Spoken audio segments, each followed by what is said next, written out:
14 ఏళ్ళ అమ్మాయితో. మొత్తానికి 14 ఇయర్స్ అమ్మాయిని వేసానంటావు.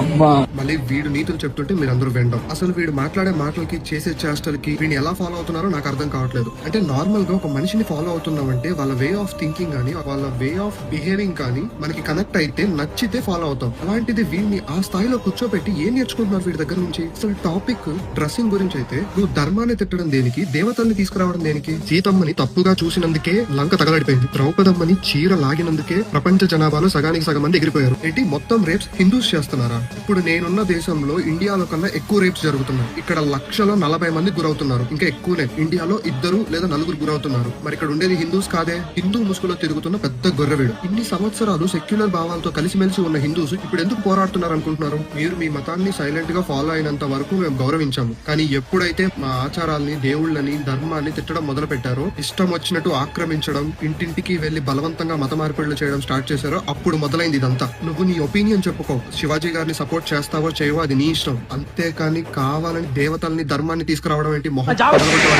దిస్ రిఫ్లెక్ట్స్ ఇన్ సొసైటీ అండి. ఎవరు వచ్చాక ఏది పడితే అది చేయొచ్చు, ఎలా పడితే అలా వాగచ్చు అని. పాలిటిక్స్ లో పవర్ 5 years వరకు మన దగ్గర ఉండదు, కానీ సోషల్ మీడియాలో 24/7 పవర్ మీ చేతిలోనే ఉంటది. జనాలు గొర్రెలు కాదు, ఎక్కించిన వారే దించేస్తారు అని తెలిసేలా చేయండి. ఇంకా వాడిని అక్కడనే కూర్చోపెట్టి వాడు ఏది పడితే అది వాగుతూ ఉంటే చూస్తూ ఊరుకుంటారో, లేకపోతే వాడిని అక్కడి నుంచి దించుతారో పవర్ మీ చేతిలోనే ఉంది. నిర్ణయం మీదే, మీ ఇష్టం. జై హింద్, జై భారత్, జై శ్రీరామ్.